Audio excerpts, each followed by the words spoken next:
Avis vascular centre మన దేశంలోనే the best varicose vein hospital. అమ్మ ఏమన్నా ఫేస్ చేసినప్పుడు I will also get emotional when I say this.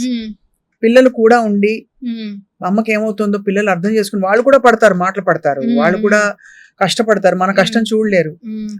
ఆ టైంలో పాప చెప్పిన బిగ్గెస్ట్ స్ట్రెంగ్త్ ఏంటి మీకు?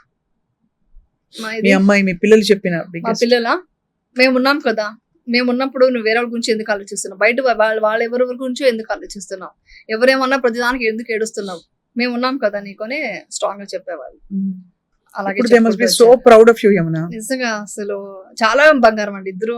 అసలు ఎంత అండర్స్టాండింగ్ అంటే వాళ్ళు చిన్నప్పుడు పెంచేటప్పుడు కూడా నేను ఇంతవరకు బిజీలో ఉంటే కూడా చాక్లెట్ తినేదాన్ని నాకు ఫోన్ చేసి అడిగేవాళ్ళు. అంటే అడిగితే ఏదో కమాండ్ చేస్తున్నాను కాదు, అంటే వాళ్ళకి అంత రెస్పెక్ట్ మమ్మీ మీద. సగం తిని సగం ఫ్రిడ్జ్ లో పెట్టరా అంటే నేను చూస్తే ఇంటికి వెళ్ళి చూస్తే సగం ఫ్రిడ్జ్ లో ఉండేది. అంటే వాళ్ళు అంత రెస్పెక్ట్ ఇచ్చేవాళ్ళు. నేను కూడా చెప్పాలంటే హార్డ్ వర్క్ అనండి. అంటే ఇప్పుడు తెలుస్తుంది అవంతా. చిన్నప్పుడు షూటింగ్ తీసుకెళ్ళిపోయి అక్కడ హోంవర్క్ రాపిచ్చేసుకుంటూ అక్కడ షూటింగ్ చేస్తూ అన్ని చేశాను. ఏది నేను వాళ్ళకి మిస్ చేయలేదు.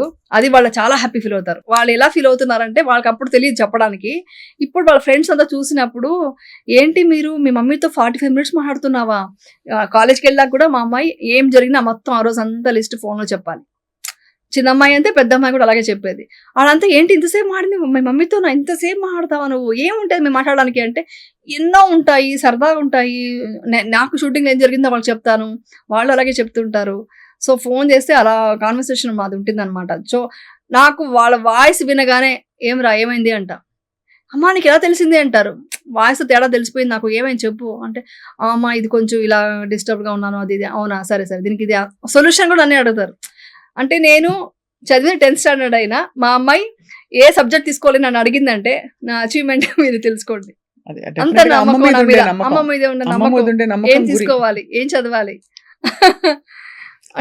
చాలా అసలు వెరీ బ్లెస్డ్ లైఫ్. యాక్చువల్లీ అదే నేను చెప్తాను, ఎప్పుడు చెప్పేది ఏంటంటే పిల్లల్ని వచ్చేసి ఎప్పుడు మనం ఎలాంటి రెస్పెక్ట్ తో వాళ్ళని ఫ్రెండ్ లాగా పెంచాలంటే. అందరూ చెప్తారు కానీ చాలా మంది నేను చూసాను పాటించరు.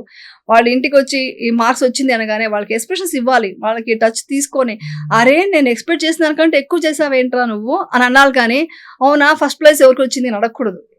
ఏ మాత్రం ఫస్ట్ ప్లేస్ ఎవరికి అడిగిందనంటే వాళ్ళు ఇంత కష్టపడి తెచ్చుకున్న మార్క్స్ కి మీరు ఇచ్చే వాల్యూ అదేనా అని చాలా ఫీల్ అవుతారు వాళ్ళు. చెప్పలేరు కానీ ఫీల్ అవుతారు వాళ్ళు. సో ఇంకా బెటర్గా చేయి నెక్స్ట్ టైం అని చెప్పడం కాదు, చాలా బాగా చేసావరా గ్రేటర్ అని చెప్తే వాళ్ళు నేను ఎక్స్పెక్ట్ చేయని దానికన్నా ఎక్కువ చేసావు అని చెప్తే నెక్స్ట్ టైం ఇంకా మమ్మీ సర్ప్రైజ్ చేద్దామని ఇంకా ఎక్కువ బాగా చదువుతారనమాట. సో ఇది ఒక నేను బాగా తెలుసుకున్న సైకాలజీ ఒకటి. తర్వాత మోటివేషన్ చేస్తున్నామని తెలియకుండా చేస్తాను నేను. అది ఇప్పుడు తెలిసిపోయింది పిల్లలకి. కానీ చిన్నప్పుడు అలా వాకింగ్ తీసుకెళ్ళిపోతూ అలా సరదాగా చెప్తూ ఆ విషయాలు చెప్తూ ఆ స్టోరీలోనే కథలు చెప్తూ దాంట్లోనే నేను ఇన్వాల్వ్ అయ్యి మోటివేట్ చేసేదాన్ని అనమాట. సో అవంతా చాలా వర్కౌట్ అయింది వాళ్ళకి. తర్వాత మెయిన్ వచ్చి ఏంటంటే ఇలా స్ట్రాంగ్గా ఉండాలి, నీకు ఇది కావాలి, మా పిల్లలు ఇలా బాగుండాలి ఎప్పుడు కోరుకోను. కానీ వాళ్ళ కష్టాలు వస్తే ఎలా ఎదుర్కోవాలి నేను మాత్రం ఎప్పుడు చెప్తూ ఉంటాను. ఏది వచ్చినా మనం ఇలా ఎదుర్కోవచ్చురా అని చెప్తుంటాను. వేరే వాళ్ళు కూడా చెప్పమని చెప్తుంటాను అనమాట. ఏది వచ్చినా ఎదుర్కోవాలి, అది పిల్లలకి అంతకంటే పెద్ద ఆస్తి ఏం ఆస్తి అవసరం లేదండి. What ever comes how to deal. Even నేను పేరెంట్స్ కూడా ఇది పిల్లలు కూడా ఏం చెప్తానంటే, బయట పిల్లలు కూడా ఏం చెప్తానంటే, మీ పేరెంట్స్ పదే ఒకటి చెప్తున్నారంటే వాళ్ళ ఎక్స్పీరియన్స్ లో ఏదో ఒకటి నష్టపోవడం ఏదో జరుగుంటుంది.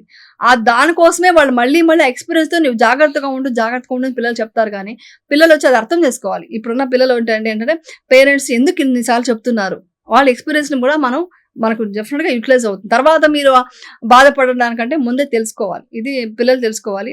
పేరెంట్స్ వచ్చి ఫోర్స్ చేసి అది ఇది ఇలా ఉండు అలా ఉండని ఎప్పుడు డబ్బు అని చెప్పడం కాకుండా హ్యాపీగా ఉండు, 10 మందికి హ్యాపీనెస్ ఇవ్వు, ఎవరిని బాధ పెట్టకు, ఇది చెప్తూ డిసిప్లిన్ అంటే మెయిన్ డిసిప్లిన్. అది ఇంకొకటి ఏంటంటే ఏదంటే సినిమాలో వచ్చే డైలాగులు నేను సినిమాలో ఉండి కూడా నేను చెప్తున్నాను అనుకోకండి.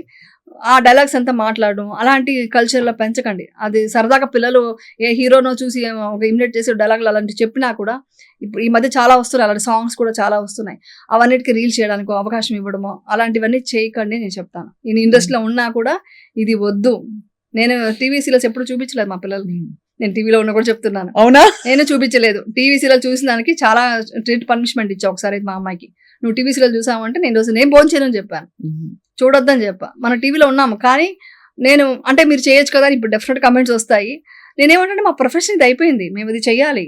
అది పెద్దవాళ్ళు చూడనివ్వండి, వాళ్ళకి పాపం ఎంటర్టైన్మెంట్ కోసం కావాలి.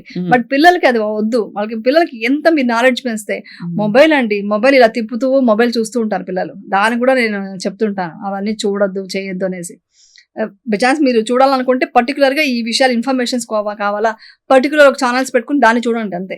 మీకు ఏది ఇంపార్టెంట్ అది చూడండి అంతేగాని ఆ సోషల్ మీడియా మీద పడిపోయి చూడొద్దు. నేనైతే ఎంకరేజ్ చేయను మా పిల్లలకి. కరెక్ట్ గా అన్ని చెప్పాల్సింది చెప్పించాల్సిన కరెక్ట్ గా చెప్పించారు. అవును, డైమండ్ కి 4 C's ఉంటాయి, మీకు మాత్రం 5 C's ఉన్నాయి. నేను చూసాను మీది ఈటీవీలో చెప్పానండి ఒకసారి. అంటే ఏదన్నా ఒకటి మాట్లాడమంటే నేను ఇప్పుడు ఏంటంటే ఎప్పుడు ఇది చెప్పడం కాదు, ఒకరికి యూజ్ అయ్యేట్టుగా 5 C's గురించి చెప్పాను అనమాట.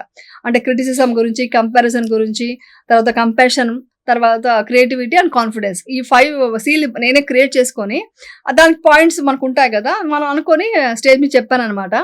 అది నేను చెప్పేసి వదిలేసాను కూడా. అక్కడ ఆర్టిస్టులంతా చాలా ఇన్స్పైర్ అయ్యారు, చాలా హ్యాపీ ఫీల్ అయ్యారు.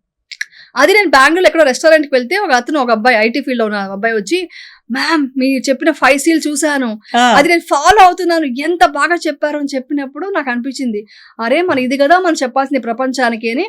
అక్కడి నుంచి స్టార్ట్ చేశాను నేను. ఇన్స్టాగ్రామ్ లో కూడా మొత్తం రీల్స్ ఇలాంటివే పెట్టడం స్టార్ట్ చేశాను.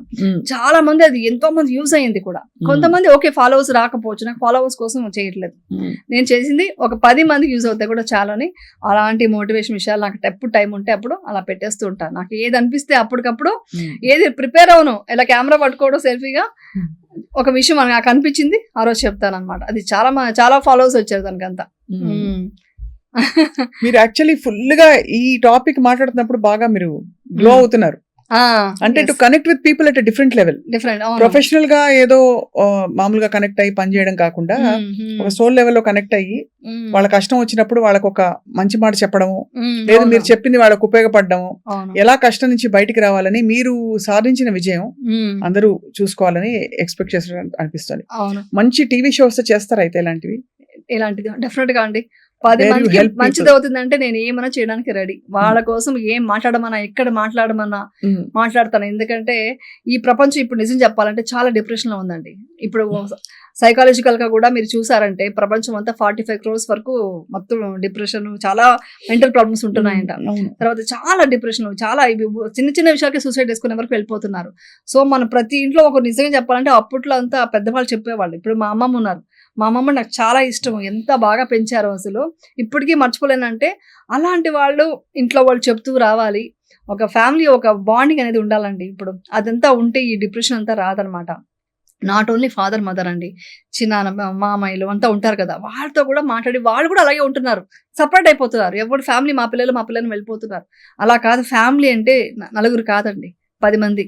ఆ 10 మంది సపోర్ట్ ఉంటే పిల్లలు ఎక్కడ చెడు దారిన పడరు, ఎక్కడ చెడు దీంట్లో వెళ్ళరు అనమాట. ఇప్పుడు ఉన్న అడిక్షన్ చూస్తున్నాము, అవంతా వెళ్ళకూడదండి.